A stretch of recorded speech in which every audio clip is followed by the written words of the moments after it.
Welcome to the Outer Realm with Michelle DeRoche and Amelia Pisano. Airing live on the United Public Radio Network, 105.3 FM in New Orleans.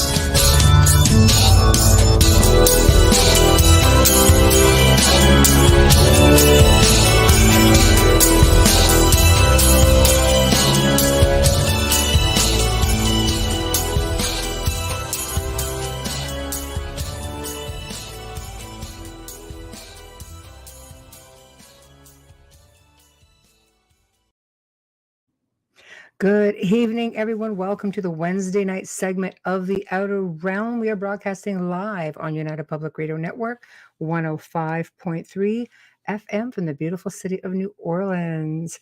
We are fully sponsored by the good folks over at Folgers Coffee, who have been with us from day one. So thank you, Folgers. Also, a big thank you to Dr. Snick, aka Justin Snicker, for his sponsorship of our intro and outro. He is an award-winning composer of Halloween, horror, sci-fi, and dark wave electronic music, which can be found just about anywhere good music can be found. You will notice that tonight we are minus Amelia Pisano, aka Bubbles.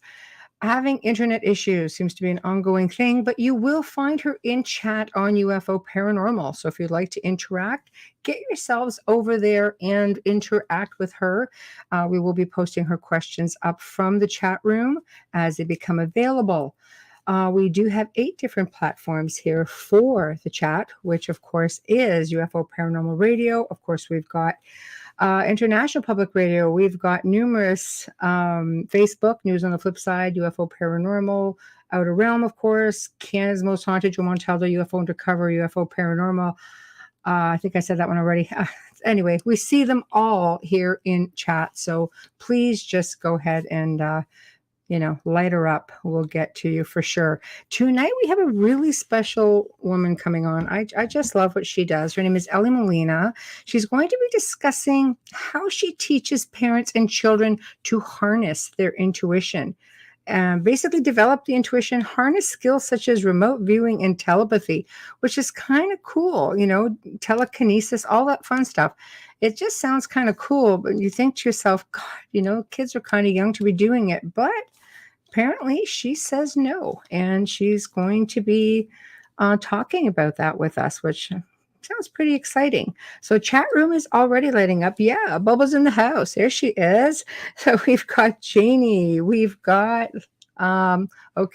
Josh. Hi, Josh. Michelle Millen. So it's definitely starting. Wayne, hello, hello. So fantastic. So what I'm going to do right now is I'm going to read again her bio. So again, she is paving the way with research and background in education to teach children and their parents to trust their intuition and develop conscious awareness. She's creating cutting-edge programs that can harness the skills like remote viewing, telepathy, telekinesis, things of that nature, and it can be applied to everyday life. I think we'll all learn a thing or two there. She is a former University Adjunct, I think I got that right, and highly recognized educator. Elly holds a master's degree in linguistics from NYU and has been educating for 4 decades. She's appeared on network TV discussing intuitive development in children. She is the founder of Psi-Kids, where children and adults learn to develop, trust, and utilize their psychic and intuitive abilities. While residing in Washington State, Elly co-founded a private school for children where children learn to use more of their minds in a very different manner. She is a creator of Mind Power Consulting and Psi-Kids. Elly teaches and guides you to work with your own powerful intuitive abilities while introducing you to mind power techniques. My God, this sounds like a mouthful, but Amelia, I love Elly, right? Don't you wish we had somebody like Elly growing up? I mean, I was fortunate because, my mother was really good about things like that. If I say, hey, man, I have like an imaginary friend, she'd be the kind to take out photos and say, okay, do you recognize anybody in these pictures? Could be, deceased loved or a loved one, family member. But I was never told that it was silly because that was just that'd be enough to deter children. And if you get into any trouble, they don't feel safe in coming to talk to you about it. So not really good. Zach Man, hey Zach, excited for this guest. Can't wait to hear the info she'll share. Nor I, actually. So I'm really looking forward to it. I think it's going to be a lot of fun. Hey, Adriana. So hello, Tamara. There we go. Gang's all here filling in. There we go. All we need now is Mel. But we'll just wait for her to come on, bring her on, and figure out how she got started in all of this, which just I'm sure is a fascinating story because she's accredited like crazy. So I think, just check the email, make sure it went through, because that would be terrible. Oh, there she is. Hi. Hello, how are you? Good. How are you? I can't complain. I'm sitting here with you and all of our fine people just lining up in the chat room. And Nice. yeah, we've got 8 different platforms coming in. So there's going to be a lot of questions. My co-host Amelia has internet issues, so she'll be posting questions from chat. So every now and then I'll just pop them up. So you're going to still have the 2 of us at you. So I love your background. Thanks for having me. oh, thank you. Thank you. It's my pleasure. Honestly, we've really been excited about it. As soon as I started just reading everything off, Amelia chimed in and goes, I love Elly. So there we go. There we go. So, all right. I think I'm up to date with everyone. So, this is a really unusual thing that you do. And I say that because working in the field of the paranormal per se, which is where I started and branched out into many things, parents seem to be the culprit when children are intuitive and they are seeing things and they're being told things like, don't be silly, that's not real. Then sometimes, you get more malevolent things coming in or not so nice spirit, and they get in trouble. They don't feel safe enough to go and speak to their parents about it. So I'm really curious to find out. Everybody's chiming in saying, oh my God, yeah, we're waiting, just dying to hear what you have to say. What put you on the path to this specific field? Because it's just amazing. I really do believe that most of the paths that we choose have to do with our personal experience, how we come into the world. And when I was very young, I had very strange experiences. I recall the first experience around 4 years old.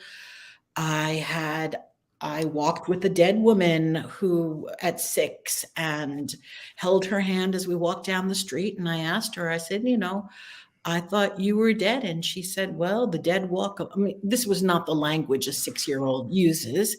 Only Right. the language was the dead walk among us, only few can see. And so one thing led to another. And I told my parents, and my mom was cool with it. My father was your imagination. Mine too. Yeah. And but then by the time I was 12, my mother just handed me Linda Goodman's sun signs.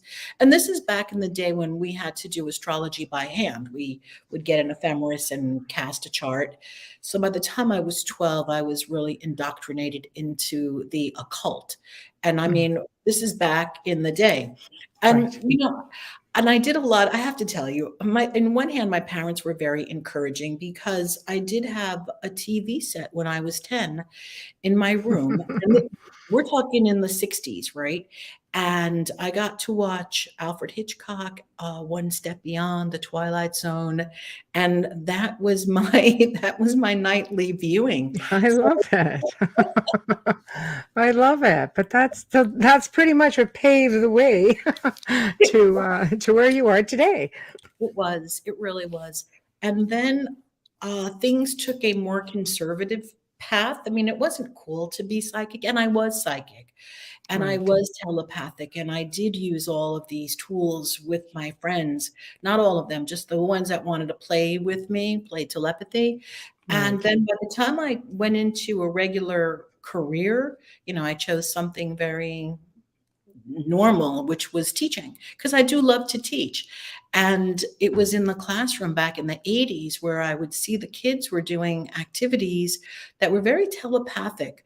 And so I had a lot of leeway back in the early days of teaching. And on Fridays, I would call it game day. So anything that we would do that had something to do with language arts, as long as it was a game, whether it was Scrabble or memory or anything at all that the kids, this is middle school. So we would play these games. And before long, I noticed, wow, these kids are like really telepathically connecting to each other. So then I started playing telepathic games. Right. And and that then it was always there. And then by 2000 and really by 2005, I think it was when The Secret came out. Now I was teaching in New York City. And at that time, then I said, okay, if The Secret is out, then I'm going to go do this in the classroom.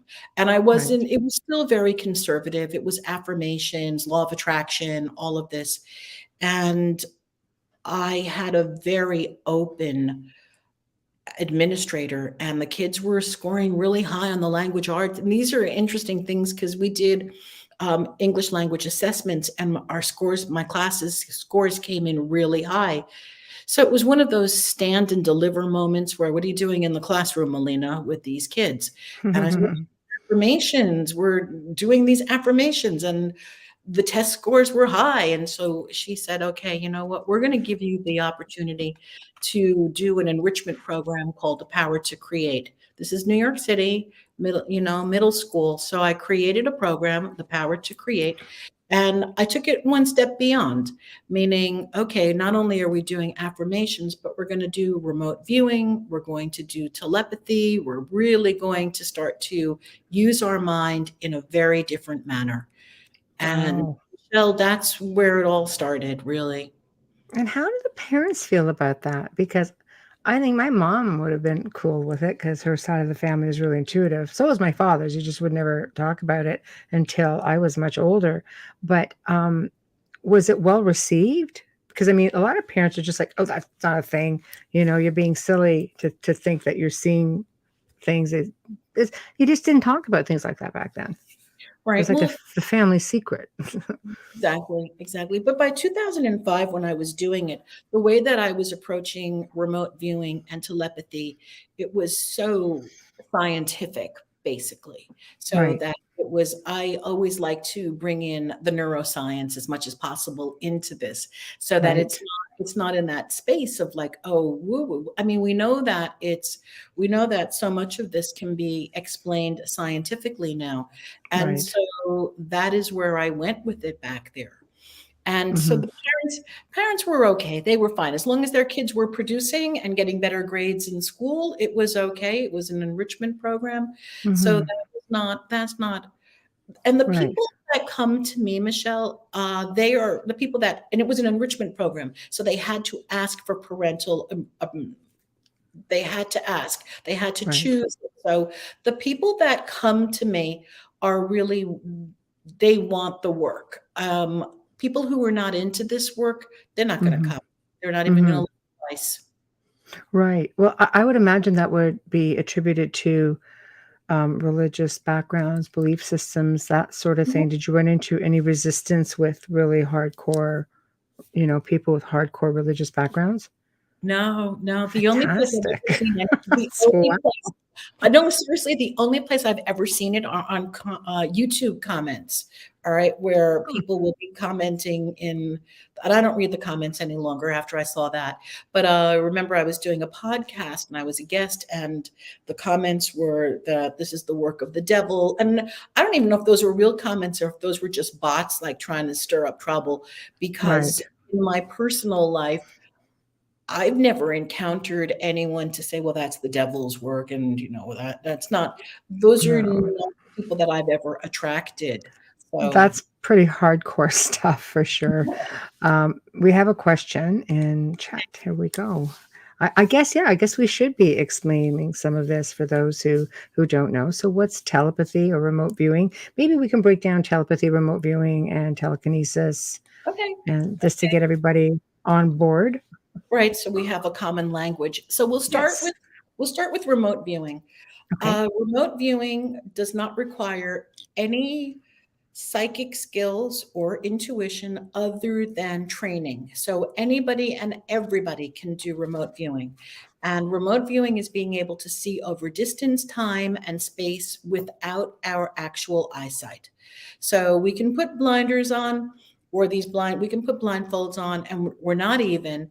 And then we can look at a target, meaning a number is usually given in remote viewing. In the remote viewing community, the way that it works is that the viewer, the person who's going to look over time, distance, and space, is given a target.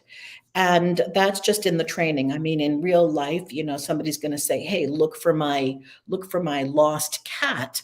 And I'm not going to have a target with a number, but then I'll go into I call it going into the zone. So I go into the zone, and then I'll go into an alpha state, which is a reduced brainwave state. And then in that reduced brainwave state, I am able to see over time, distance, and space, and see, I get impressions, and then I either draw them down, or I write it, or I record. And then okay, if it's a lost cat, when the cat gets found, then we get to have confirmation. But if it's an activity that I'm doing with the children, well, their confirmation is then when I do the target reveal, which is to show them what the target was. Right. Okay.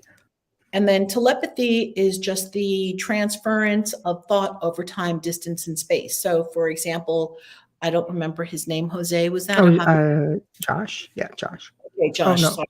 Yeah, that's okay. So when you are thinking about somebody and then they call you, or you're thinking about them and they call you like 25, 30 minutes later. So that was a telepathic connection. And most people are still going to the space of, "Oh, wow, that was so weird." Well, there's really nothing weird about it. That is how we are connecting with each other all the time.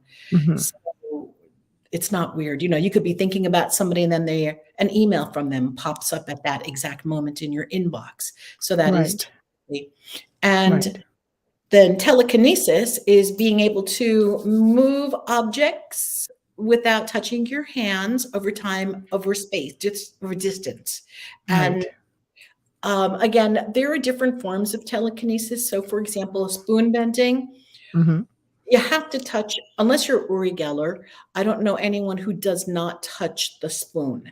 And I mean, I think Uri touches the spoon and then it bends. But for the most part, what happens is we know that a spoon is very strong unless you picked up some really cheap spoon and you're cheating, and then that doesn't count. But with a spoon that is really thick, then when we go into a deeper alpha state, the spoon will bend. And then once it becomes malleable, it doesn't undo. You cannot undo it. So unless you force it. And so that would be telekinesis. There are other forms of telekinesis, like with the children that I worked with. Only 3 of them were able to move dominoes. Okay. And they would, the domino, it would just, it fell. It took time. It fell, a lot of practice. And then there are other people who do telekinesis with spirals. They can make spirals move. That all counts too. Right. Similar with some people will train maybe using a flame by putting it out. Same idea. Josh says, "Is this real telekinesis?" Oh, so this reminds me, one of the things that I was practicing, I forgot about this one already. When I practice, I was using an LED flashlight to turn on an LED flashlight with my mind. Oh, and there we go. And so what we were doing, and I say we because it was a bunch of us, you take the LED flashlight and then you adjust it so that it is off, but not tight off, obviously. It's got to be a little loose, but not loose enough so that that anything around you can shake it, but it's got to be loose. And then you put the LED flashlight somewhere where you're not going to touch it, and then you focus on it. And I did it before going to bed, and then it turned on in my face, and that's how I knew that it worked. Okay, this is all right. Everything else was dark, and I focused on the flashlight. And I've only done it twice,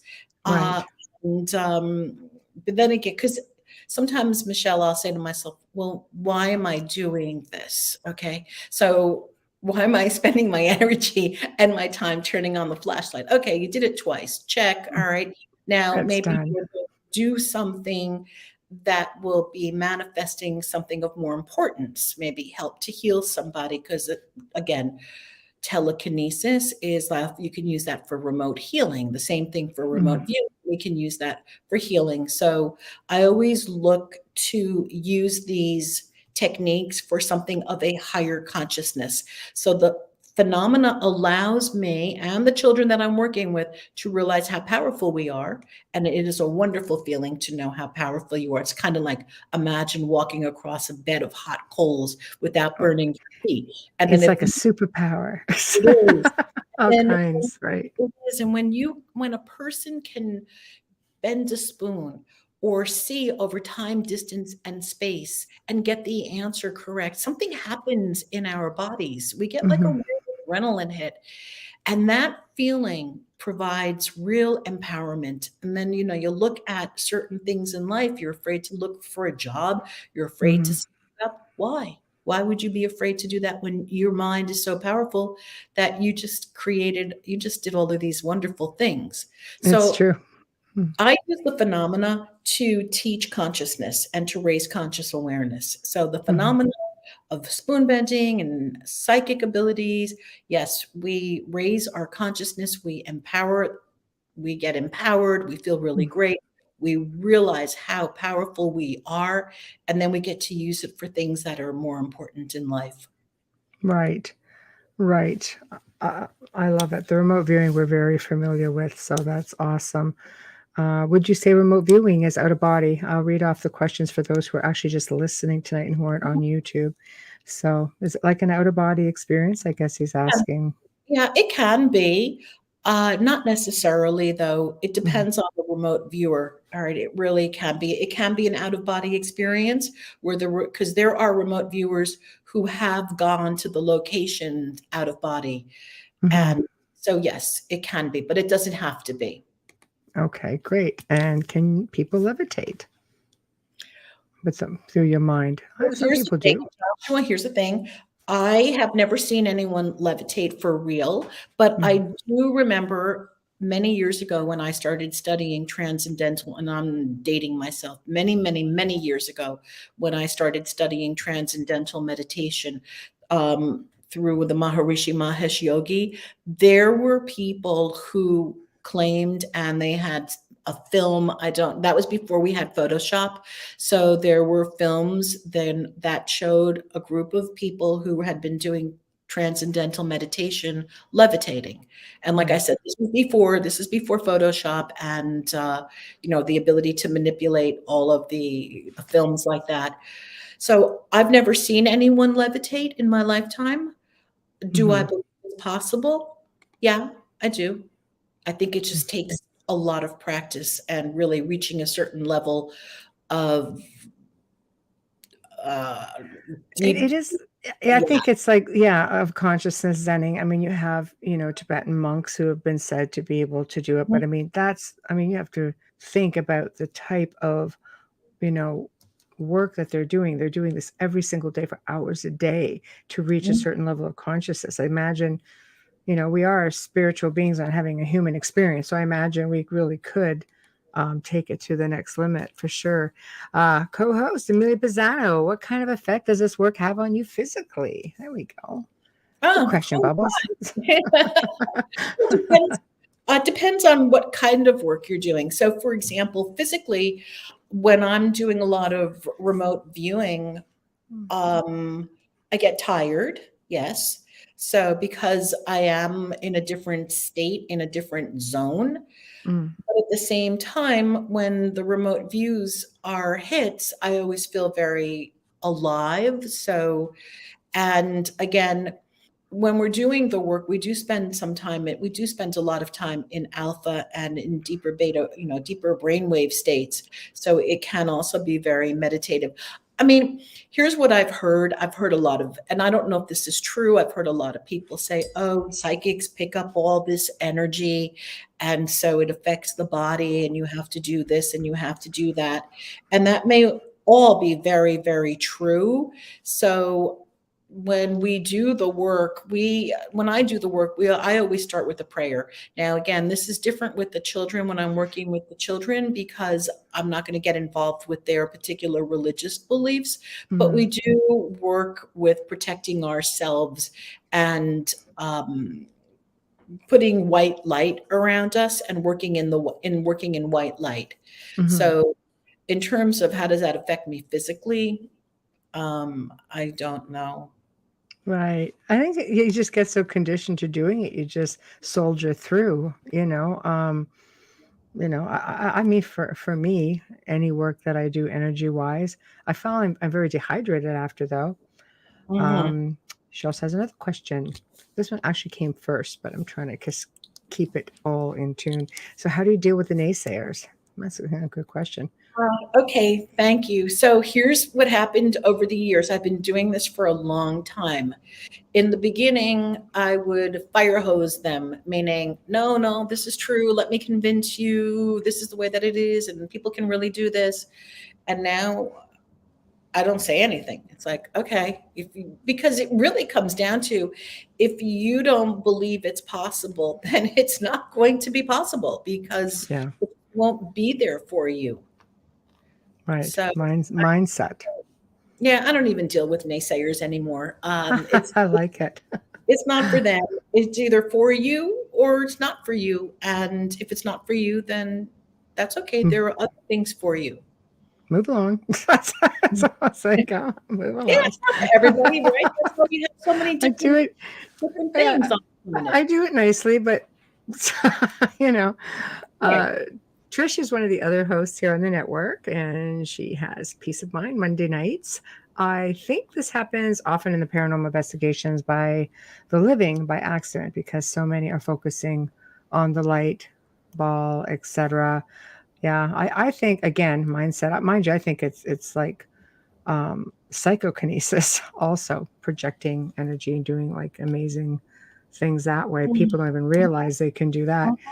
I always say it's easier for people to think there's something coming out of the woodwork at them than it is for them to actually believe that they're powerful enough to project their own energy and create all kinds of amazing things going on in their space. Can Josh, I tell a story about that really quickly? Yes, you may.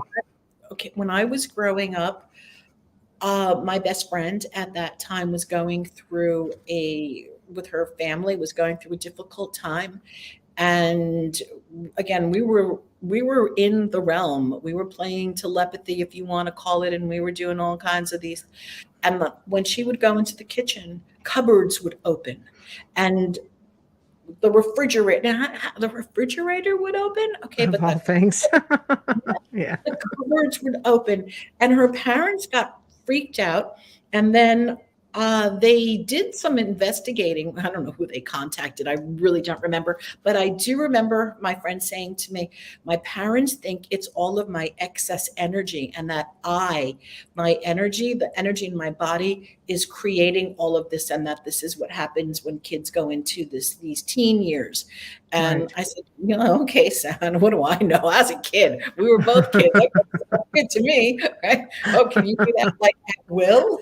Sounds great. Let's just do it. Yeah. Right. Throw caution to the wind. Yeah. No, why not? Why not? I think kids are daring. I think, they take more chances than we as adults take. That's for darn sure. Okay, Joshua, has remote viewers, remote extraterrestrials? Some of them. Bases? Yeah, some of them have, yes. And again, there's a lot, it depends on the remote viewing community. So the remote viewing community, and I'm going to assume, Michelle, that you probably had some real cool remote viewers on, at some, right? Oh, absolutely. And One specifically. Yeah. So depends on the community and who's doing what. So the answer is yes. Okay. Right. I'm going to share something again, my own personal experience. I do psychic readings, and I don't know if that's part of my bio or not, but I do readings. Excellent. And there have been times where, I'll be doing a reading for someone and I'll see aliens. And then, I'll go in and I'll explain, this is what I'm seeing and this is the message that I'm getting. And now this is always a question that I ask myself, because I'm also very analytical. The person that I'm reading for, turns out then that they're into aliens, as opposed. And so is that why I'm seeing and connecting with aliens? Because of, I ask myself these questions. I just Sure. give the You're information logical. Right. I am Yeah. logical. I am, and I'm analytical. And then there are Yes. other clients that I work with who are heavily, who have deep belief in angels, and Yeah. then I see angels. So it's an interesting experience.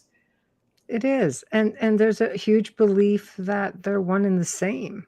Mm-hmm. That's right. That's You right. know, so it is really difficult to gauge. I really do think it goes with the belief of the individual. Amelia, how do you recharge? I sleep. Wine? Wine works well for me. No, I either sleep, right, or I go out into nature. I go for walks. I have to go Nature. for a walk. Grounding then, because Yes, I've you got. ground in nature, right? Yeah. Yes, Mhm. fantastic. Question. When I remote view, I am always drawn to one person. Why am I always drawn to this one person? I don't know, but I'm going to speculate. Perhaps you have a karmic connection from past lives or something, Right? and that's just, otherwise, we have all of these wonderful karmic connections and not so wonderful karmic connections. And so if somebody's constantly coming into your zone, there's got to be a connection that you two have or that you have with this particular person from either a past life or even maybe another dimension right now while we're still here, because there are parallel universes and dimensions going on. Yes, yes, I agree 100% on that also. Amelia says, I break electronics. Yes, you do. Oh, Yes, you do. Okay, Dave's going to be that guy on the show tonight. Hi, Elly. Remote viewing. What's under the ice in Antarctica? Lost continent pyramids. Yes. I don't do so. I'm sorry, Dave. I'm not that kind of remote viewer. I can tell you what I've read, okay, and what some of the other remote viewers have found and say. Ingo Swann, who's credited for being the father of remote viewing, he saw incredible things on the far side of the moon. And again, this is not where I put my energy into any of these. I would love to go do some remote viewing on Göbekli Tepe, is the Yes. archaeological place in Turkey. I Yes. just haven't sat down to do it, but that would be the only place that is really calling to me. Turkey calls to me psychically, and so that would be a place that I would consider remote viewing, and then even going to. Could be past life too. Could be. Um, can you ask them to let Michelle sleep? The ETs. I just bellyache and I scare them off and they come back. I'm like, either just like, tell me what you want now, buzz off, let me fall asleep, then take me. I want to feel like I'm getting a good night's sleep. So, Josh, again, when we die, where does our spirit or soul go? Josh, I don't know. I don't know. The inquiring minds want to know. At least the chat room is responsive. So, I have my own theories, right? That's about yes. all that I don't know. I haven't died and Right. come back yet. And so I'm just thinking we're energy. And so we just either turn into another form of energy. I really don't have an answer, but I'm curious. And if anybody does, I want to know. He says, at least you're honest. I love it. Exactly. It's a loaded question for sure. So let's get back then to working with children. Children tend to be natural psychics. People Mhm. say animals and children are natural psychics, and then some children will lose it if it's not Mhm, nurtured, and mhm. others will just excel.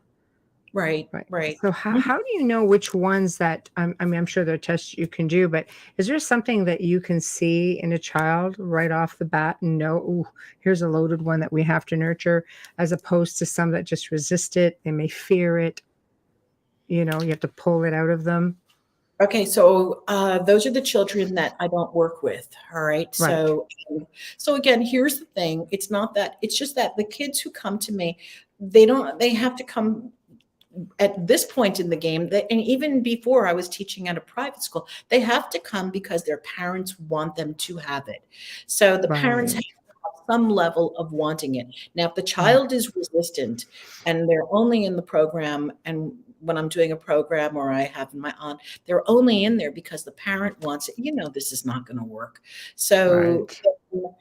it's the parent wants it more because the parent wants it, and then they want their child to be psychic. Not that the kid is psychic, right? But then they want their child to have developed all of these psychic skills and et cetera, Mhm. et cetera. And it's wonderful, but the child has to be a willing participant. It's kind of like dragging your kid to piano lessons, and then Play. Yeah. Right. and then the kid won't Yeah. play or the kid won't practice. But the best results are always when the children are open and the Mhm. parents say, hey, we want to do this with our children. And I work together with parents and kids, and the Right. kids are open, and then the results are just phenomenal. And then Mhm. getting the phenomenal results encourage the children, right? It's like you do well, you get good results, you feel empowered, you feel confident, you want to do it again. Right. And so that's really how it works. And for those children who um, don't want to do it at all, well, there's just so much resistance that there's no point. And then with Right. the children who come in who want to do it, but then they're afraid that they can't do it, then obviously we have conversations about that. Like I said, a lot of the work that I do is raising consciousness, raising awareness, Mhm. even teaching children really early about what it looks like to create these stories that we tell ourselves of limiting beliefs. And Mhm. so Mhm. there's a lot of emotional intelligence that goes into working in this realm. Mhm. Doesn't have to, but that's my take on it. I Mhm. really work on developing emotional intelligence. I work on Mhm. developing conscious awareness, and then the phenomena itself, and then empowerment. Do you find that it's difficult, like, it'd probably be harder to work with the parents because from the time of childhood, we're conditioned to believe certain things, maybe again, like religious standpoint, because it's drilled into you at a certain age, and it's a matter of trying to separate yourself from that core belief system of how you were raised or what you were, you know, again, religious background. Do you find sometimes that it's harder to work with a parent than with a child because of all that? The child's still brand new and No, willing. so here's the thing, the people that come to me are Right, ready, and that it's a whole other crowd.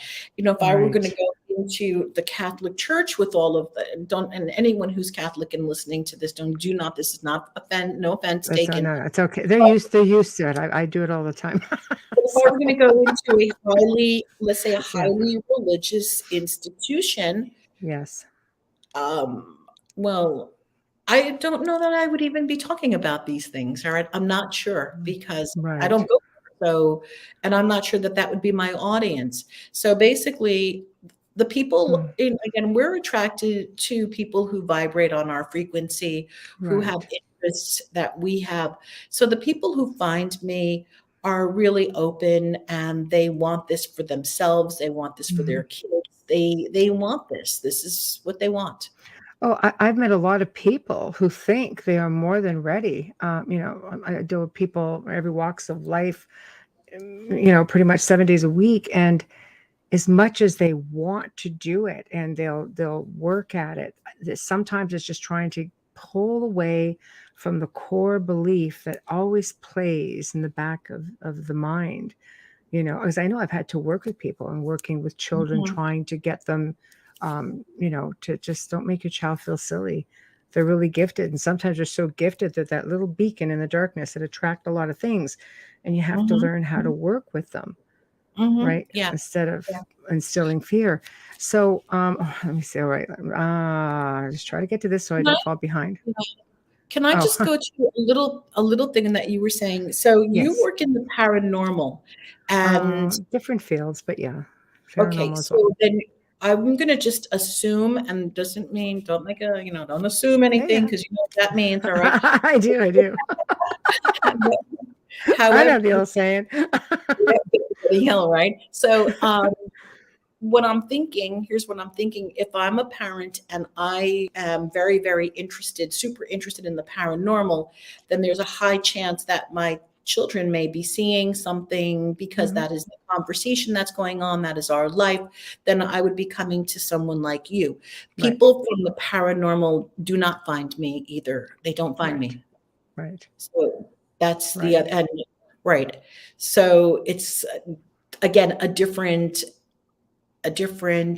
let's call it clientele, a different group of people that find Right. me. Right. Right. Okay. Yes, Trish. Yes. Okay, Yeah, so we yes, talk. I do. So right now I finally got this together. It is an online school, and it is I don't even have the link in my head right now, but No. if a person goes to my email at ellymolina.com and then they log into the Psi-Kids section, then there's a link for the school, and the program is called Make Magic Happen. And this is an online psychic development intuitive program for kids and their adults, or even just for adults also. And Mhm. then there's a there's called the Midnight Portal, which is the community part to it, which is where I come in once a month and teach and ask questions and interact with the members in the online school. Excellent. I put your website up on the group page too, so you guys can go to Oh, the Outer okay. Realm and find it. And I'm sure they could feel the way are in Yeah, there just as well. yeah, in the side kid section, and then to go click to make magic happen. Oh, and then there's a 16-page free guide that I created for anybody who wants to start working with their children to develop their intuitive abilities. And that's called What If. It's a 6 ways to make magic, to tap into your child's inner magic. And that's on the side kid section on the website also.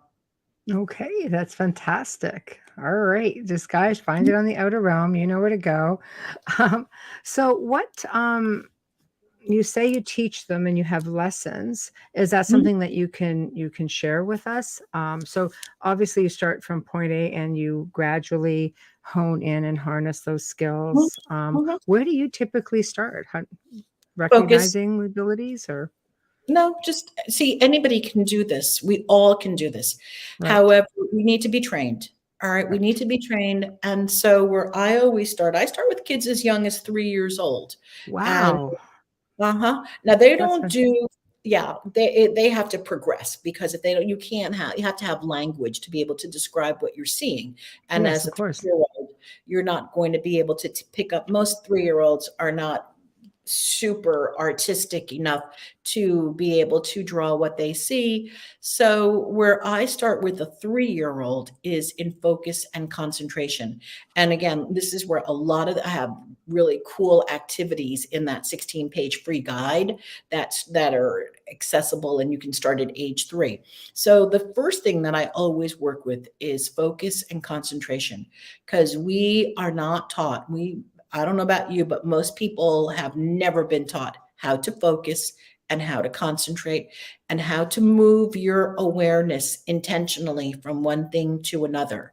So Mhm. people are always saying, "Oh, I multitask, and I this and you can't. The brain doesn't multitask, and Mhm. it's not focused, and the awareness is not there." And so teachers, I know, like we were all guilty of this at some point in our lives, will say, well, why don't you just concentrate on that or focus on that?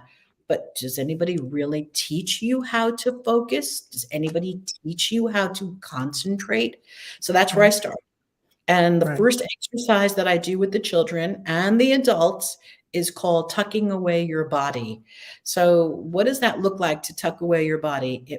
I have them sit with, I call it crisscross applesauce for children, Right. and then put their fingers in what I call the zoot position. Those are the three, because then, when I used to do this in physical realm, we Mhm. would take I would take my fingers and I would kind of go like zoot, zoot, zoot, zoot, zoot, zoot, because we were still allowed to touch people back then. Right. And so kids would love that.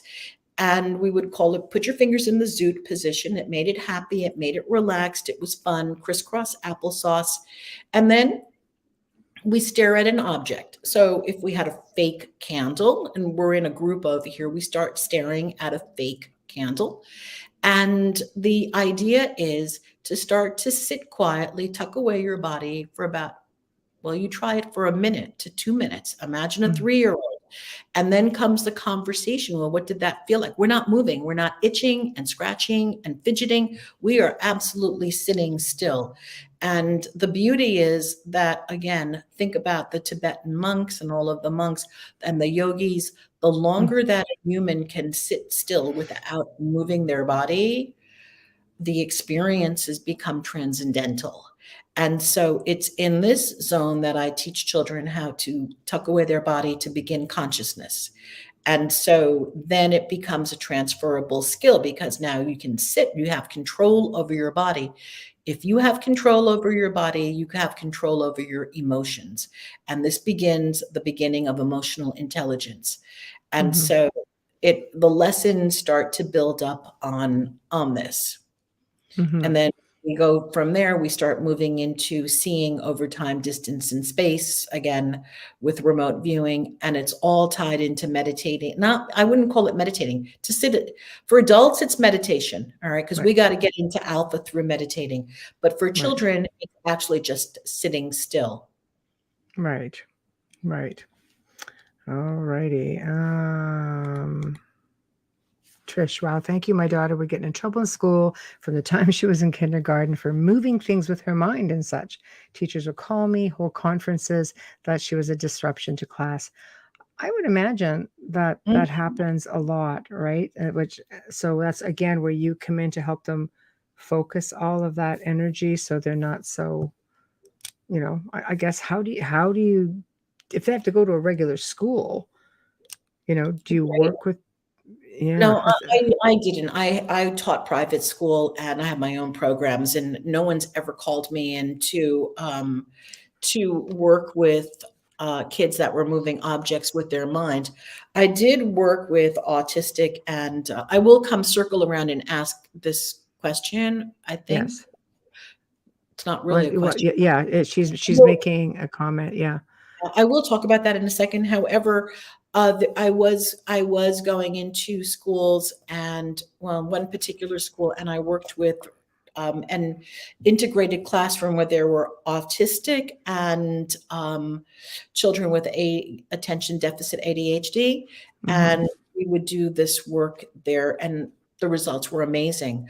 But no one's ever called me in to say, "Hey, Ellie, can you come in and work with these kids because they're moving objects with their minds and they can't control their abilities." mhm. um, I'd be curious, Trish, to learn what Trish was able to do in order to help her child. Yeah, Trish, chime in.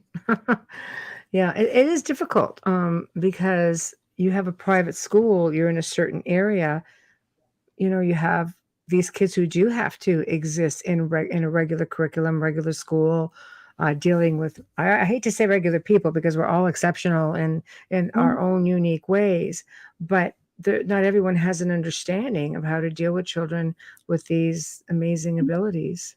mhm. Yeah, absolutely. And it's not even, look, I don't want to trash education. However, it's not even, it's just so many educators are not even conscious of how to go about speaking appropriately to children, right? So, or I agree with you.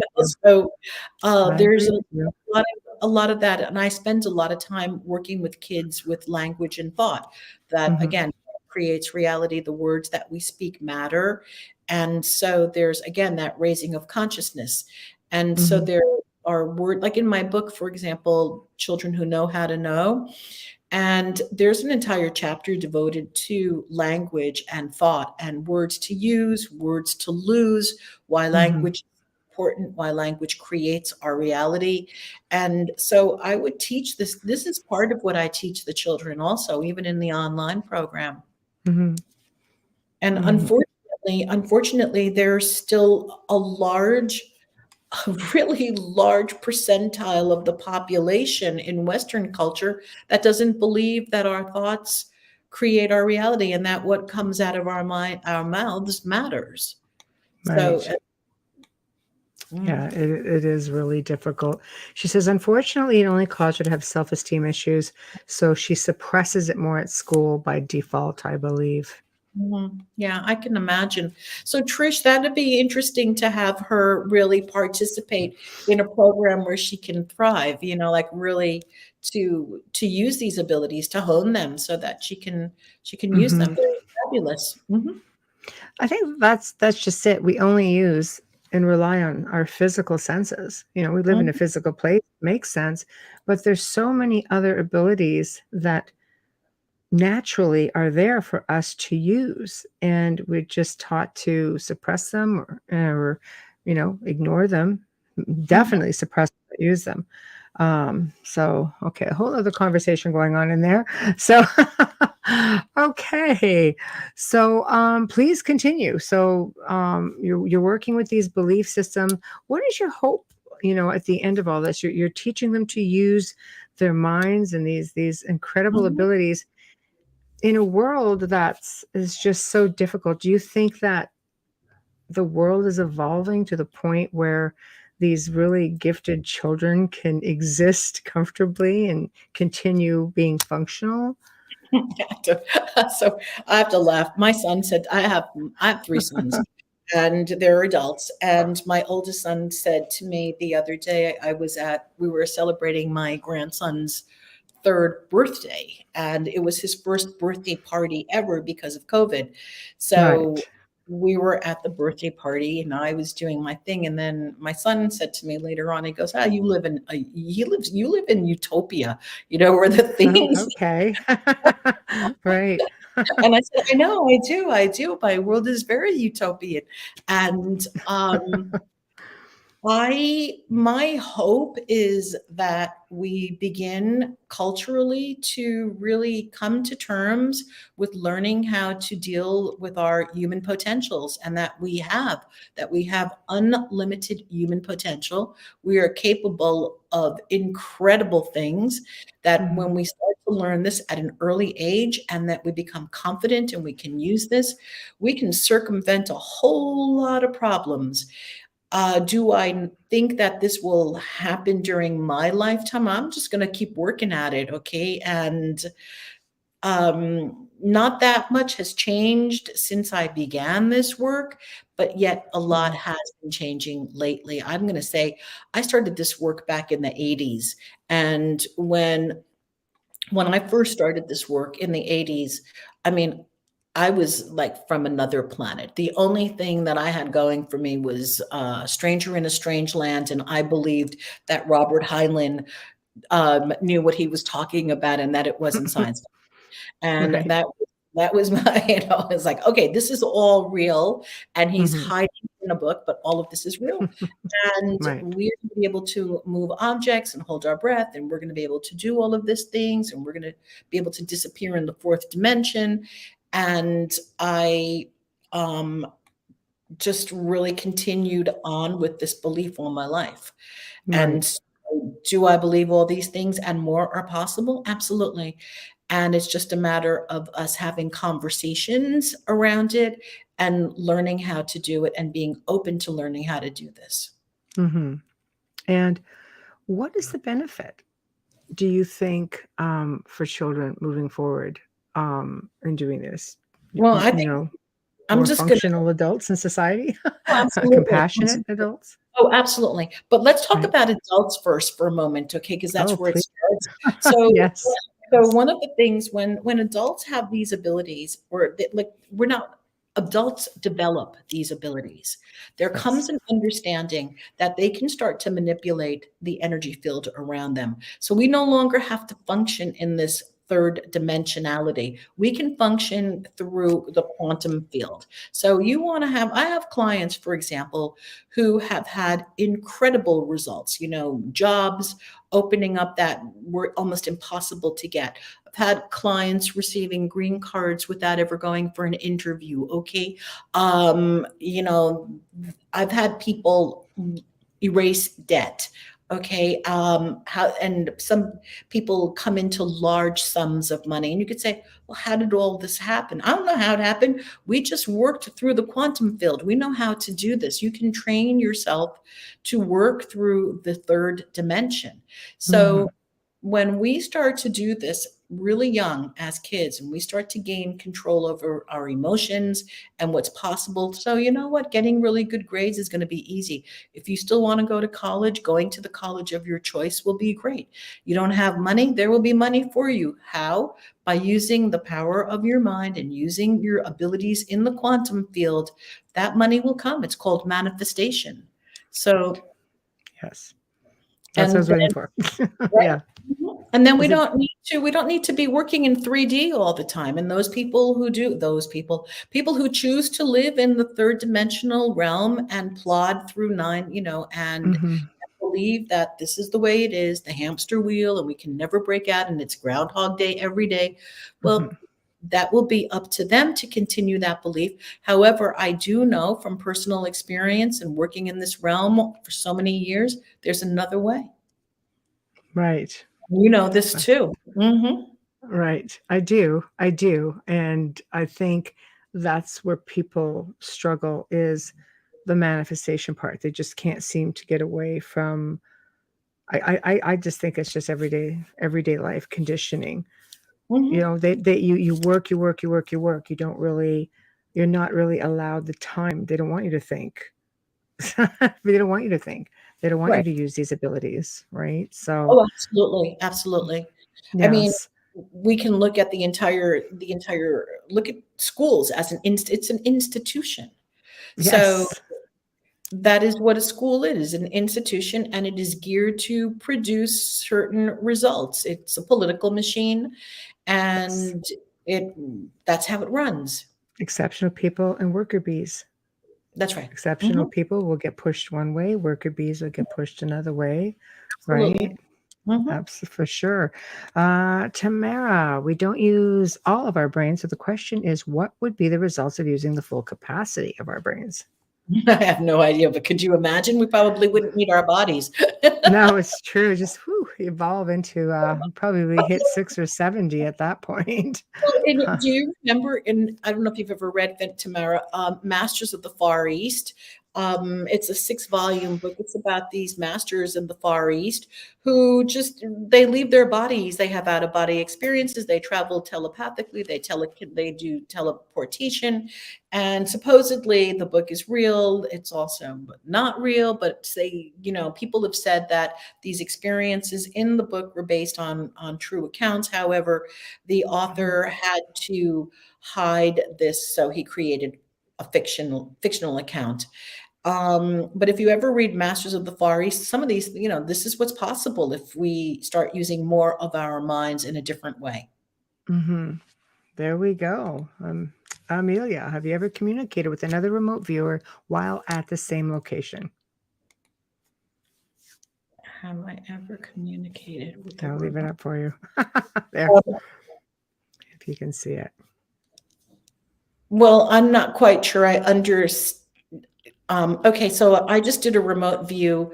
I'm part of an experimental group right now, and there are a few of us, and we're participating in remote views. And so the target did an outbounder experiment, which is where he went to a location at a certain time, a certain date, and we were then to remote view where he went, Right. and we had incredible accuracy and hits. So is that communicating with him? Yes and not really. Yes and no. I don't know. Since It, there's no time or space. Right. So maybe I want to elaborate on the question a little bit more. Do you need her to do that? As That might opposed to, help. Mhm. okay. Hold on. Oh, there's a whole bunch more there. Okay. Yeah, maybe Well, elaborate on that one just a little bit more, Amelia, if you don't mind. otherwise, that would be telepathic experience, Michelle. Like if we're having a telepathic experience, yeah, Right. that's totally possible and happens all the time.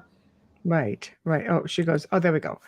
Okay. Two remote viewers at the same location, not on purpose. So are you viewing to the same location? I guess, and you What do you show mean, up like, at the same place? oh, you know what? I haven't had, see, I want to just get really clear on something. I do not spend not as much time remote viewing as remote viewers. Okay, Right. I work in a different field. I'm a consultant and a psychic, and I teach children and their parents Right. how to develop their abilities. Now, I have an entire community that I'm associated with that are remote viewers, and yes, they have seen each other at the same location, not on purpose, and Right. they've reported these experiences back. Yes, Right. it's Okay. very Got that. cool. Mhm. Yeah. Got that one. Okay. There's another Josh. I don't know if this will apply, but do you have a theory on shadow people since I still see them to this very day? No, Luce, I Oh, see sorry. shadow people Hold also. on. I do not know, but I don't know where they come from, but I do see shadow people. I have always seen shadow people. Right. And the only thing that I've noticed, Luce, this is my personal experience, is that when I'm more stressed, I see shadow people than when I'm not stressed. I That's don't know. interesting. That's been my experience. Right. Yeah, Mhm. there's a lot of theories with them. Extraterrestrials, sometimes some people believe they're Mhm. associated with men in black. Some people believe that they're demonic. Some people believe that they're time travelers. But that's an interesting observation that when you get stressed, you see them. So that's Mhm. that's interesting as to what would attract them. I definitely need to use my intuition to get more money to pay off my debts. What are some tips that Elly would recommend? Take her course. Actually, Zach, what I would recommend that you do is go to my website and download the magic mantra and then follow that to a T, okay? Because then you will manifest money. There you Manifest money. go. And Zach, can I make a pitch on my podcast Yes, of on course. Of March course. 20 on March 23rd? My guest is Mark Houghton, and Mark is a multiple lottery winner and game winner. So he multiple lotteries, and so he does this through manifestation. So if you There we get on, go. yeah, Go there. seek Elly out. They can, if they go to your website, they should be able to hook on to your podcast Yeah, as well. find the magic mantra. Yeah, the magic mantra is on my website, and then Okay. my podcast is not on. It's just Ask Elly Oh, Intuitive Insight. okay. But you could Google it and Okay, it'll guys. show you. Yeah. There you have it. There you have it. Tamara says, I read a lot of Middle Eastern yogis and monks and their beliefs and training. So she's going to look up that information in the books that you made mention of. Hmm. There we go. There we go. So well, it sounds really interesting. The power of manifestation, multiple lottery winner. Most people would say, "Oh, you can't do that. That's not a thing." But clearly, it's a thing. So you're Oh, gonna, it is a thing. It's yeah, absolutely a thing. right, And Mark has done it and he's turned it into a business. He teaches it now how to do that. And the ones that I work with, have manifested incredible amounts of money through them just using the magic mantra. And it's a belief. It's a belief. right, right. Um, Zach, okay, when you hold want to on. work on your beliefs, okay? That's what I always say. Mindset. Whatever. Put it out there. Mm-hmm. and believe it.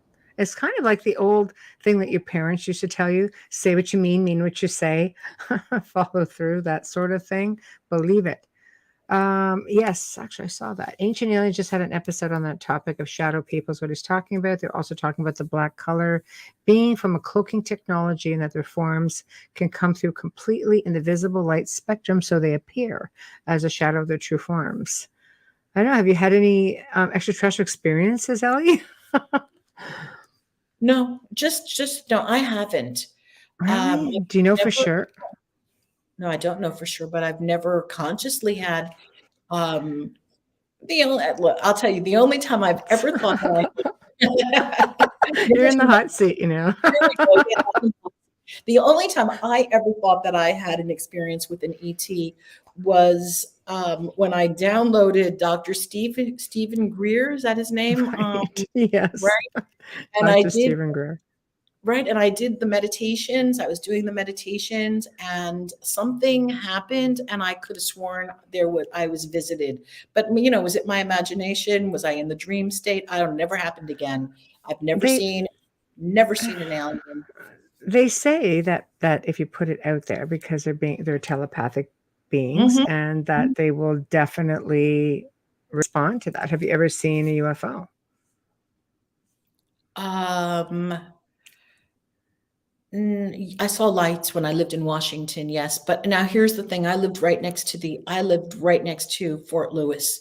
And Right. so So I yes. thought that I still think that it was alien spacecraft. Okay. My son told me that no, it's just a technology way advanced Right. before imagine. Right. I said, well, I don't know. We can look these up. These lights they went from here, like straight across that, like just horizontal, gone like that Right. in seconds. And they came for a few days at 10 o'clock, same time in February for about 3 days. And then they disappeared and never saw them again. See, the theory is that only abductees or contactees can actually see the spacecraft. That there are a lot of people who actually don't see them. There have been crafts that appeared over entire cities, and not everybody has seen them. But abductees or contactees apparently see them, which is why I'm asking. Just Yeah. because a lot of experiencers or contactees will be able to remote view, have telekinesis, or not psychokinesis, but telepathy. These are traits that are very strong in people who have extraterrestrial experiences. I'm just going to put that out Mm. there. Just, Oh, I'm gonna have sharing the to info. I'm gonna have to have hypnosis, okay, and find out. All right. 'Cause Michelle, if I've had experiences, I have really repressed them. Okay. Yeah, I can hook you up with someone who does just that, actually. Um, All right. Amelia, Amelia says, "Is there a price to pay for all of this good luck?" I don't believe so, unless you believe so. If you believe that there's a price to pay, then Right, you'll pay a price. I believe that when we continue to do good, be good, and we're not talking, we're talking about doing things that are in integrity and alignment with our integrity and our right, personal values. We continue to do that, then we will continue to have good luck be bestowed upon us because we're vibrating in that frequency. right, right. I agree with you on that also. Okay, where are we? Dave says they have to be within your frequency range to see them. Well, that's an interesting theory as well. Mhm. Maybe. Hard to say. There are people from all walks of life who are seeing things. This is why I don't look up at the sky. Heard too many horror stories from Joe. Joe is our producer, owner of the network, and he's also the owner of the largest abductee contactee site in the world of documented cases that have over 80,000 people. Right. So, Mhm. yeah, Mhm. so Mhm. he's got some stories to tell for sure. So, um, okay, so now we can get ourselves back on track. So, learning how, like, children learning to connect to one another with all of these abilities, do you find that it affects their ability to be connected, to make connections with other people? Like, let's say the parents just, I think it is learned. Do believe it can be learned by anybody, but I Mhm. believe children are naturals. And some of those children will they'll carry it through their lifetimes. I know natural remote viewers compared to remote viewers who have been taught to do it or tapped back in is what I like to say. Mhm. Some people just never lose it at all. They just go, full throttle. Um, do you feel that they have a better ability to connect? Oh, absolutely, if they choose to use it. So it's interesting that you ask because I presented at the International Remote Viewers Conference this last September, Right. and I spoke about following up with 5 of they're young adults now, they're in their 20s, Mm-hmm. mid to late 20s, and they were kids when I was teaching them. They grew up with this belief, Wow. and, um they're in regular professions, okay? You know what I mean? Like they're not in extraordinary professions or anything. But one of the Mm-hmm. things they do, they're very conscious. They're highly consciously aware. Mm-hmm. So there's one of them's a chiropractor, another one Wow. is I mean, they're in typical fields, all right? It's not like, oh, you compare them to other kids. Yeah, some of them went to college, some didn't go to college, some have businesses, some don't. One's a trader, definitely uses his remote viewing and intuitive abilities to make trades, chose to do this full time. So it's interesting because either, you're going to use it, you're going to lose it, but it's still there. It's still there. Right. And Right. so it's a way of life. Okay. So if you have, I like to look at it as trusting your manifestation abilities. Right. So that you really know, hey, and I'm a powerful manifester. And I know that what I want, I can get. And I know that I can go for things. And some people don't even ever have to manifest to get Mm. these abilities. They're raised this way and they're really fabulous manifestors. Unfortunately for me, a lot of those people are still stuck in 3D, whereas these kids know that there's Right. something else to dimensionality. So Mm-hmm. they are very consciously aware, whereas some manifestors are fabulous, but they're manifestors in 3D. Right. Yeah, I can see that. Some people just being able to have the ability, you almost have to be careful what you're thinking, Hmm. because you can manifest some like pretty terrible things, especially if you're angry. Sometimes it's just with a thought. Hmm. I've been able to do things with a mere thought without even giving it a thought, without even thinking that I just actually manifested something. Hmm. And then you find out somewhere down the road, it's like, oh, there's something here, in this situation. I'm like, gosh, did I do that? You really don't think about it. That's the problem. You manifest without thought. Right. Whereas it sounds to me like you're teaching people how to manifest with a great deal of thought, but Absolutely. beyond just the physical brain, Yeah. So it's with all through about consciousness. consciousness. It's all about consciousness. It's about focused Right. awareness, being able to take your mind and to direct it to where you want to go. So you are controlling the monkey mind. You are controlling the chatter. I was having a Right. conversation with my son the other day, and he said, "Do you know that people don't know that there's inner chatter?" And I There's said, inner chatter, all right. I said, "Yeah, but they're not aware of it. They don't know they're doing it. They don't there are people who do not know that there is inner chatter going on or that they can control the inner chatter that's going on." See, It's that's I'll hard I'll for me come. hard for me to understand Yeah. that, but I know that it's true. Because I've Yes. worked with people who had that aha moment, like, "Oh my god, this is what it looks like to be conscious of myself speaking. These are my." And so it's really fascinating to me, especially after being in this, like I call it the realm, doing this work for so Mm. many years, that people are not aware that they have monkey mind, inner I chatter, whatever you want to call it. I completely I completely agree with that. I remember being on a case at one point and somebody was recording, speaking with the client, and my daughter wasn't well. In my mind, I kept saying, "Oh, we just got to get home to, I said my daughter's name." And when it was played back and reversed, you could hear my voice, which I never said out loud at any time, come up on the recorder. Mhm, mhm. Oh yeah. And it's the only time it's ever happened to me. It's the only time I've ever heard of such a thing happening. I mean, personally, I'm sure they're out there, but for me, it was just like one of those aha moments. It was like, oh my gosh.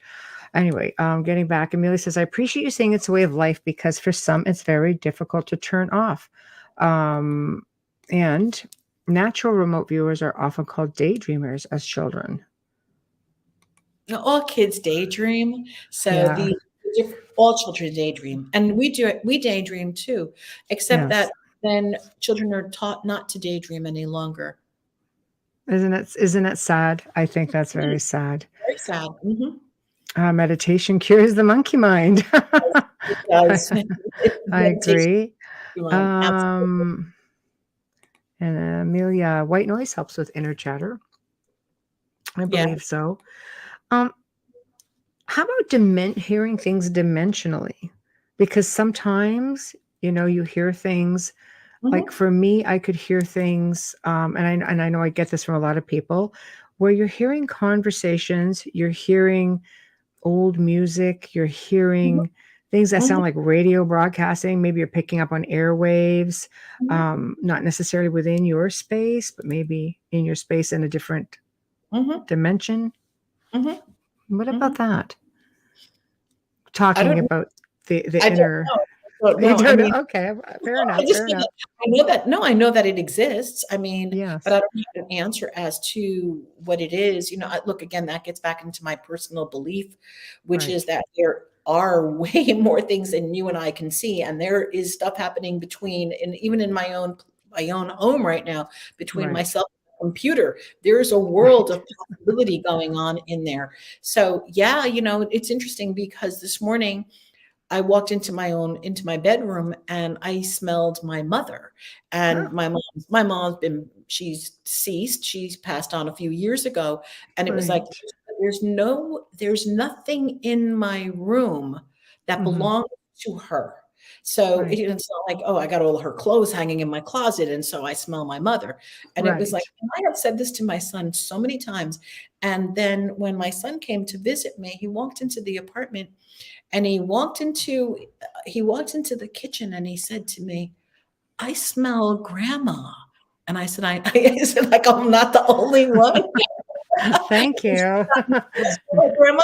No. He Nobody said, wants to be that guy. That everybody else telling this, or is it just me losing my mind?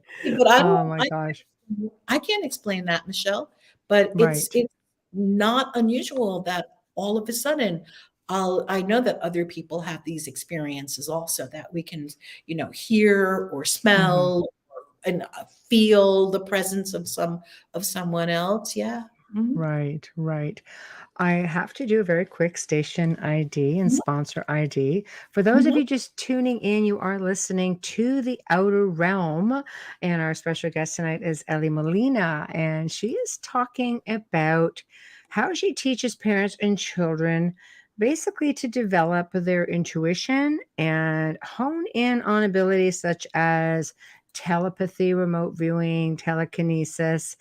Yes, there is such a thing. And maybe even manifesting a buck or two. Um, so we are broadcasting live on the International Public Radio, United Public Radio Network, 105.3 FM from the beautiful city of New Orleans. Our big sponsor, Folgers Coffee. Thank you. Thank you. We love you as always. Been with us since day one, and we thank you for being a part of our journey.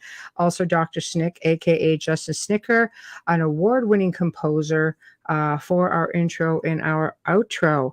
So if you are just tuning in, please head on over to UFO Paranormal Radio YouTube, and don't just subscribe, become a member. Find out where all the good stuff is being hidden, and eventually everything will end up there. So in the meantime, welcome back. So here we go. Another question, Amelia. Is this coincidence? Do you believe in coincidence? No, I don't believe in coincidence. I Same. think, yeah, I don't believe in it. It's all frequency, and you want to call it meant to be, but I don't believe there's any coincidence. Yeah, I agree with that also. Frequency vibrations. Mhm. It's energy. We're all energy. Everything has a frequency and a vibration. I completely agree, as does Tamara, apparently. When you raise your vibration, it's like opening a new radio station, and you'll hear things when the frequency is just right. Absolutely. Absolutely. To the commenter, Bob. I see. Yes, she's talking to Tamara. I guess there's a whole other friggin' show going on just in the chat room. So, my gosh. Okay, so basically, let's continue on from there. You're working and you're molding these minds, and you're helping them to develop into fine young adults who are basically manifesting their dreams. And I guess you're working them into a 5-dimensional, 6-dimensional reality, or Learning how to work learning how to live in a third dimension and still manifesting whatever you want, so that you can live. I don't really have words for these things, quite honestly, but I look at it like this. I like to think back in terms of 2008, just because that was such an important year. In 2008, there were many people who unfortunately had a very, very difficult time. And then there were people who knew how to work this time by being in another, you want to call it another dimension? I call it another dimension. And then okay. not only did really well, they thrived totally unaffected by any of what was happening. And that for me is being able to raise your consciousness so high that we are in another, this is where my son keeps telling me that I'm very into utopia or something, but Right. where I'm in a zone of consciousness, in a frequency where, like, knock on wood, okay, I am unaffected by things that are going on around me. Mm-hmm. And Right. I'm not the only one in this zone, because I got friends and I have clients. I have We're all friends. zoning in the same place, right? I've got friends. I got clients. I have people Right.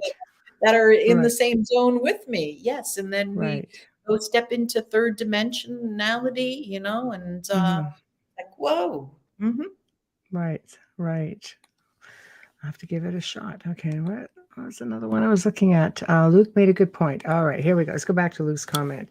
I manifest a thought about someone getting hurt because they hurt me. They didn't make it. Okay. And this is what Amelia was. I guess that was what we brought that up. That's what you were doing. Amelia, I'm lost. Yeah, I'm still beaten up by that. Oh, I see. Oh, so you manifested ill intent and that person didn't make it. Okay. Okay. I get it. I get it. I'm just trying to catch up with the other show that's in the chat room. So, okay. So where was I now? I'm just sitting here getting myself lost. Okay. There we go. You're welcome, Amelia. Okay, so then the power of manifestation, obviously you're never too old to be able to come in and take your courses. Oh You God, no. offer Yeah. oh, So the program it's an online course, and it's just okay. like it's done in your home by yourself at any, and you could be any. I have women my age who are doing this program, because I created it in such a way that it is so easy to understand, that it's Mm-hmm. not complicated. It's for children if they want to do it. It's for the parents with the kids, and it's for us, because we want to do this also. We want to be able Mm-hmm. to review. And it's such an easy, simple, non-threatening way to do it. Mm-hmm. And it's self it's self-paced. So you go through the exercises on your own. It's audio, it's visual. And Mm-hmm. then once a month I come in and I do a lesson with anybody who comes into the group. It's voluntary. It's Right. not school where you have to show up. But if you're interested in the topic, then you come in to the Midnight Portal and you participate. And there's a free membership, one month free membership for anybody who goes to my site and goes into the Midnight Portal. You have access for a month. You can join the call coming up on the 23rd, which is all going to be about the magic of manifestation. So anybody Mm-hmm. looking for, oh, let me find out how to make some money to manifest, well, that's going to be happening. And so Right. And and then, I taught remote viewing. I did a remote viewing class with a Mhm. remote viewer. So there's ongoing support in the portal for the students who come in to do the class and the Right. parents and the children. Mhm. Right, right. So you can Yeah. come in with your child. This might be good for Trish to Mhm. try, maybe to come in with her daughter and to, Right. Mhm. like Absolutely. a parent and a child. So let's talk a little bit about alpha state. Children come in naturally in alpha state.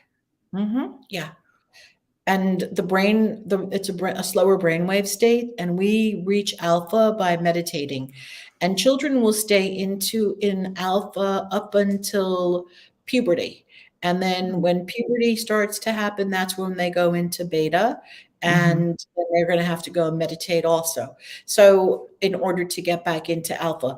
But one of the advantages is that when children are taught how to do this, again, think about it like in terms of um, NLP, neuro linguistic programming. So you need an anchor. So you could just Mm-hmm. have an anchor. And so it could be really quick where, I could say to a kid, okay, put your fingers together and drop into the zone.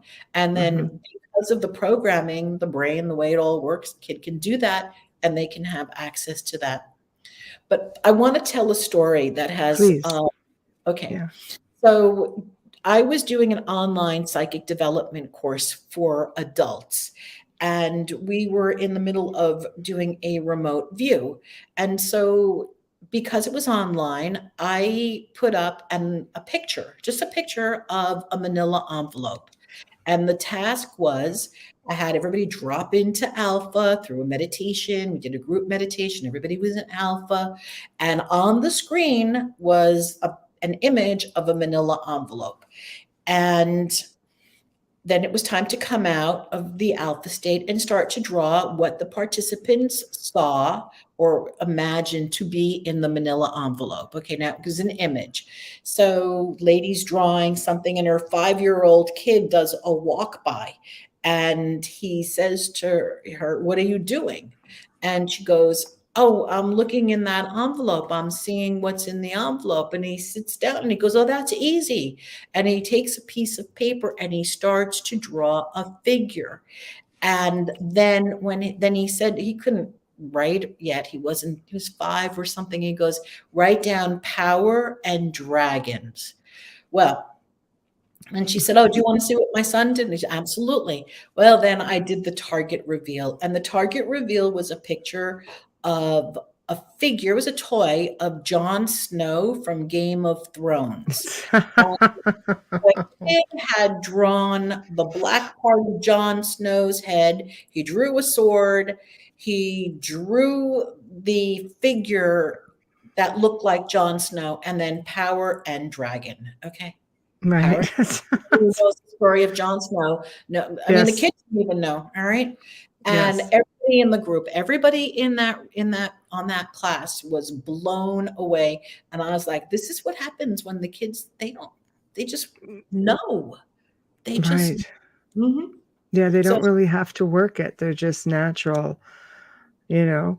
So mhm, going into beta state, maybe for those who have no idea between alpha and beta, can mhm. you explain that? I Yeah. guess in layman's term to make it easy for everyone else. Well, alpha is when we're relaxed and meditating, or when we're Right. zoned out, when we're daydreaming. And that's Right. when we're in alpha and we're daydreaming. Let's say you're at your job, at your desk or something, and you just kind of space out. That's Yes. when you go into alpha and you get to hear things, you get to see things, you get to, you pick up on impressions. Somebody's name comes in and then they call you 5 minutes later. Okay. Hmm. And then when we're doing what we're doing right now, we're thinking, we're in our logic, we're communicating with each other. That is when we're at a faster brainwave state, which is the beta state. The beta state. Mm. Okay. So when you talk about meditating, especially for children, young adults, should it be grounding first? because meditation is sort of opening yourself up.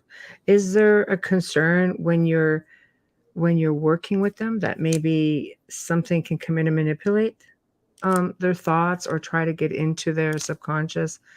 Or is that just more of an adult thing because we spend so much time in beta? I don't know. We don't really, we don't go there.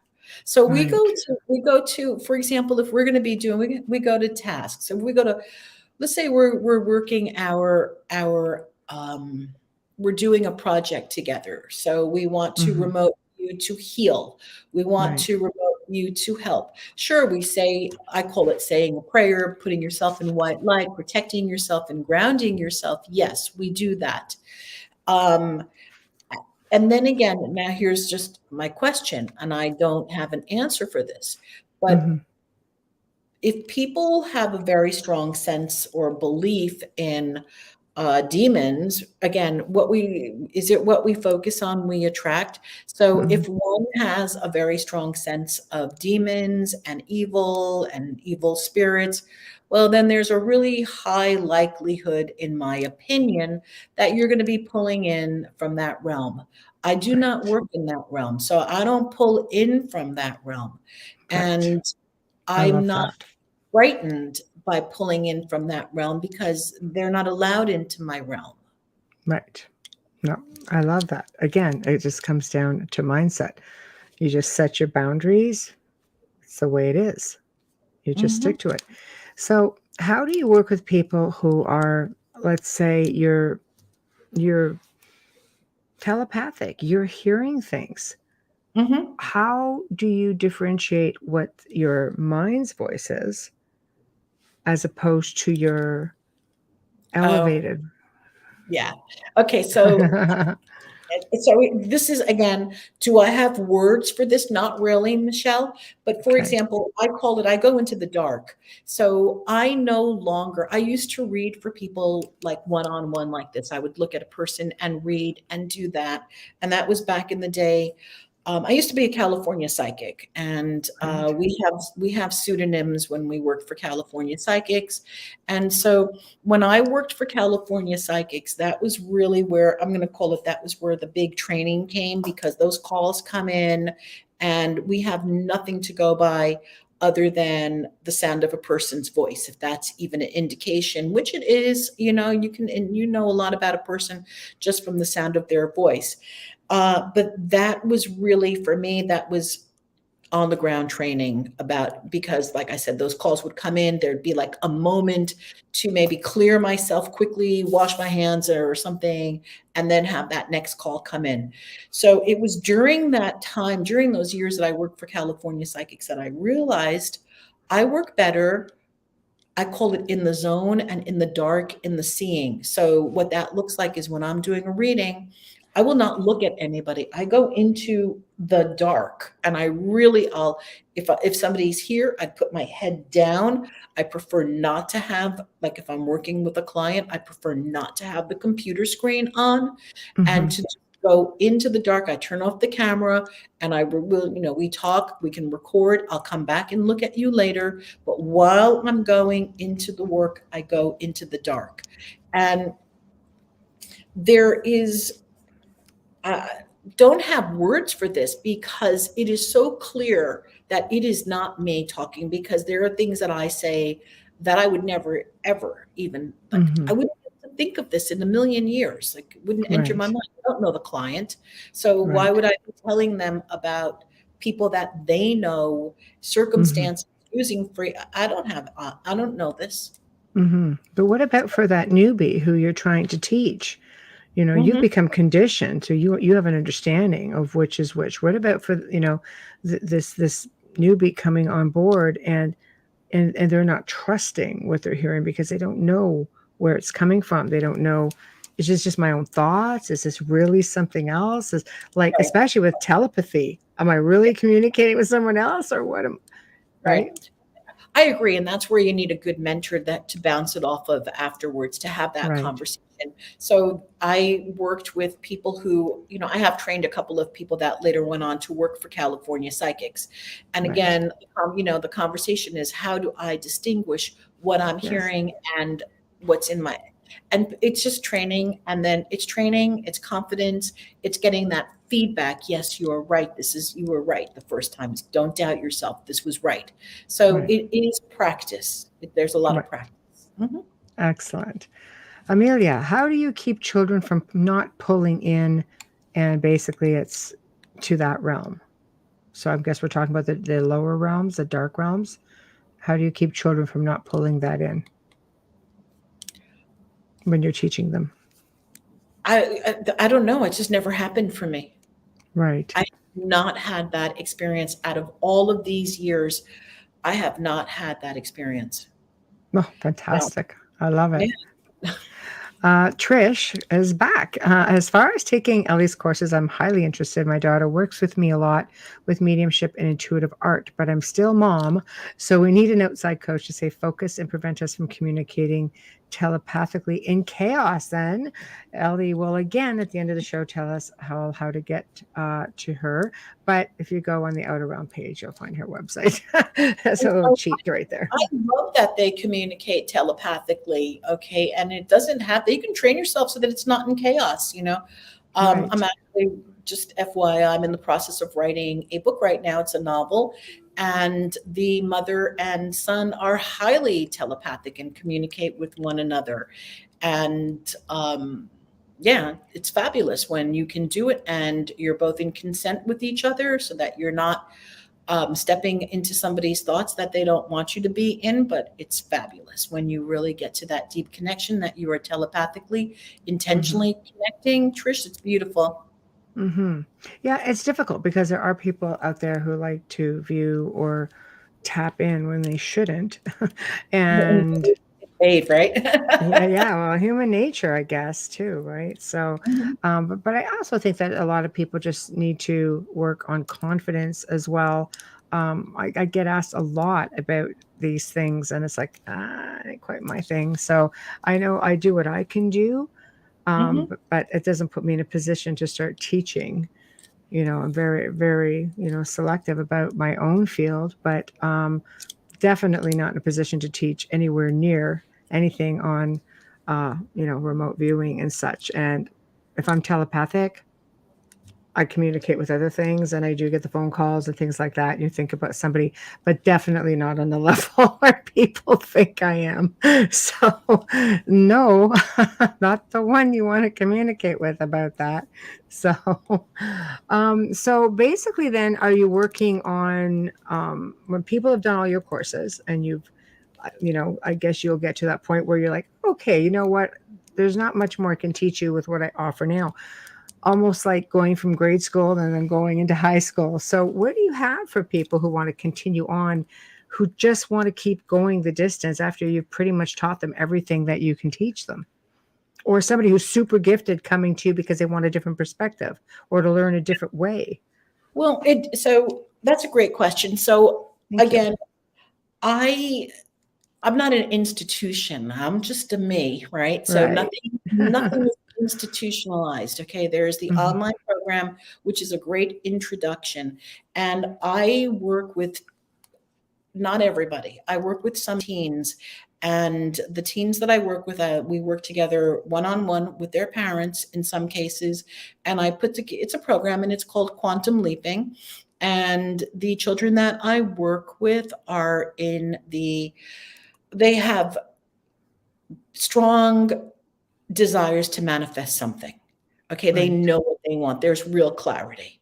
And so they know exactly what they want. And so we work on using we work on learning how to part the seas. Okay, here's your staff, and you're going to Mhm. go out there and you are going to part the seas. You're going to make stuff happen.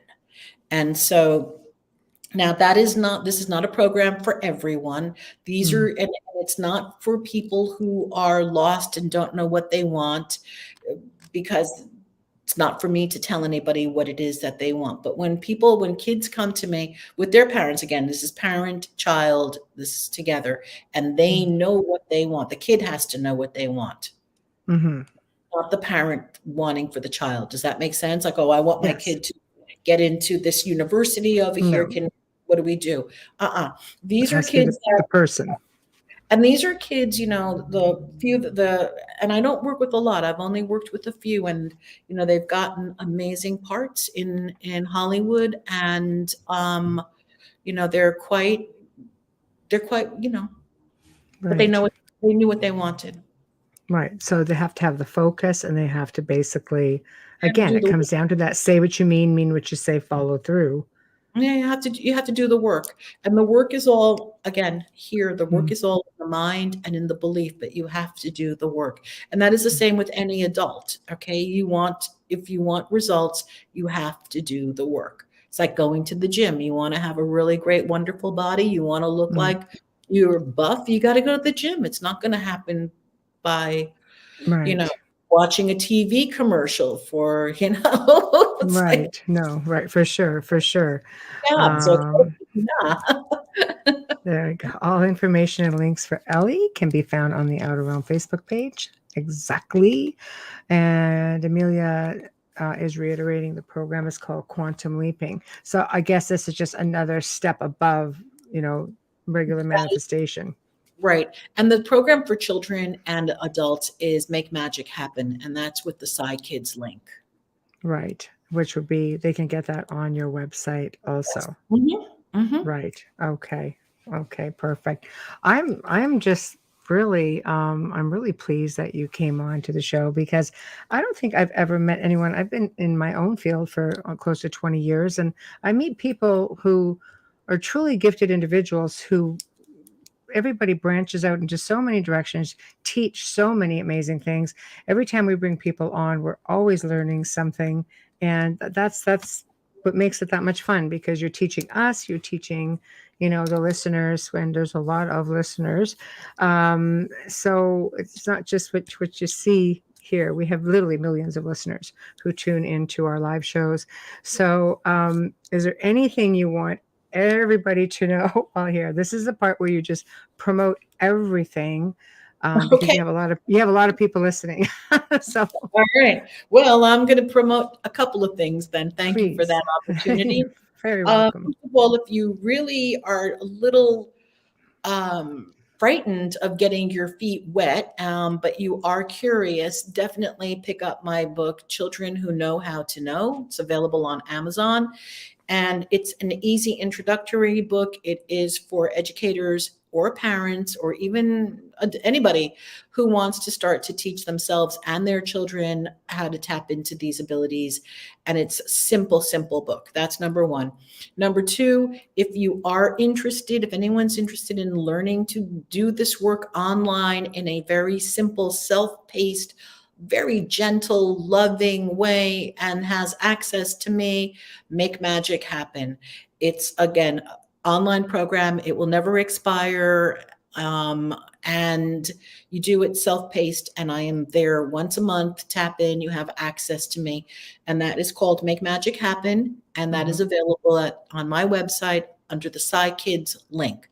Then I've got the Midnight Portal, which is an online community, and anybody can join the Midnight Portal. And that's, Make Magic Happen. Yes. I'm just putting it up so the people who are viewing can actually Right, see it. right. Okay. Yeah. And next And then we've I got, offer, and then of course I offer readings, and all of that is available.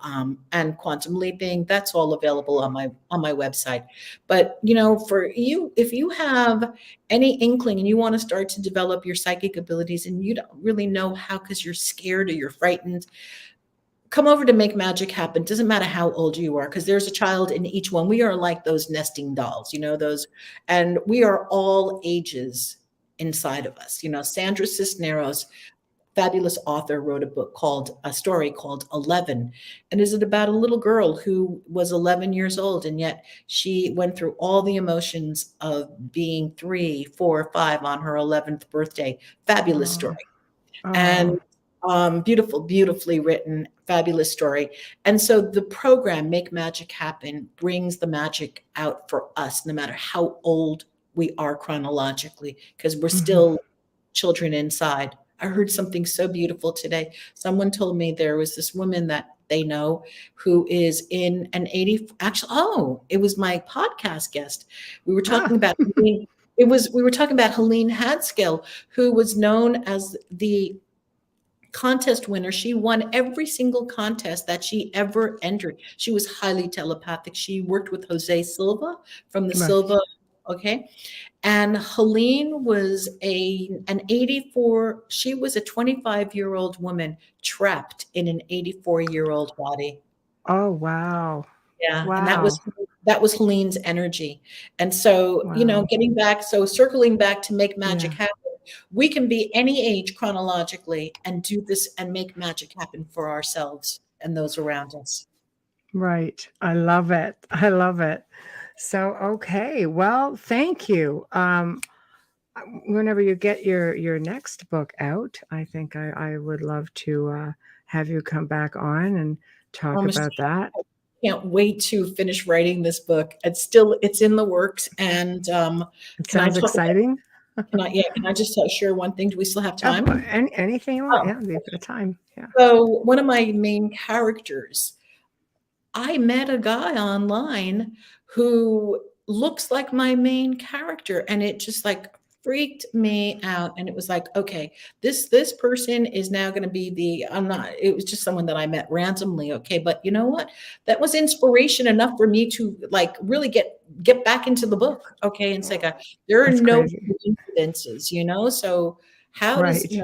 when my friend said to me, how do you know he looks like your character? I said, I created my character. I know what he looks like. This guy looks like my character. Yeah, I know what they're saying. I know what they're thinking. I know what they look like. I love it. I don't think So people fun. understand that about authors. Mhm. They already have it all worked out, right? Yeah, So yeah, I mhm, love it. yeah. But The book, thank you so yeah, much you're for so welcome. joining us tonight. Thank you for having me. Thank you, thank you, thank you. Mhm. Oh, it's my pleasure. It's my pleasure. Thank you. And I'll be in touch. I'm going to email you after the show and let you know what the numbers All were right. like. All right. Okay. Awesome. Okay. Okay. Thank you. Ciao. Thank you. Bye-bye. Wow, that was Bye. a lot of fun, guys. I just love her. She's just a breath of fresh air, and she's just what an amazing thing that she does for people. And aside from the whole manifestation thing, I'm sure there's a lot of thankful people out there, but just working with children that are often misunderstood, to me, I think is a gift in itself, because you know, working with families who end up, again, on the flip side, in a bad situation, um, and even adults who end up in a bad situations because they're not meditating properly, or they're not connecting properly. I think this is something that a lot of people can benefit from. But of course, we have come to the end of another fantastic segment on the show, and I'm really hoping you guys all enjoy this. I know I certainly did. It was nice to have Amelia manning the fort in the chat room. Big thank you to Elly Molina for tuning in. Huge thank you to Folgers Coffee, who sponsor us tonight and every night. Big thank you to Justin Snicker, aka Dr. Snick, for the intro and the outro. Please remember to stop by, subscribe, and get a membership. UFO Paranormal Radio on YouTube. Head over to the Outer Realm, show us some love, give us a like. Amelia really does a great job with the page. And if you'd like to contact us, only at the outer realm contact@gmail.com, the outer realm contact@gmail.com. We are booking well into the end of May, into June now. So there is a bit of a wait if you're looking to get on the show, or you're trying to maybe request having someone come on the show. Tomorrow night brings another really amazing guest, for the very first time, Dr. Mary Helen Hensley, who's going to be discussing her near-death experience after a car accident, along with reconnecting to her life's purpose and her journey to healing. This week has basically just been about really enlightening topics. So I'm really hoping that you guys will tune in for that. I know you guys are going to love it. So thank you all for joining us, and we'll see you tomorrow night, hopefully.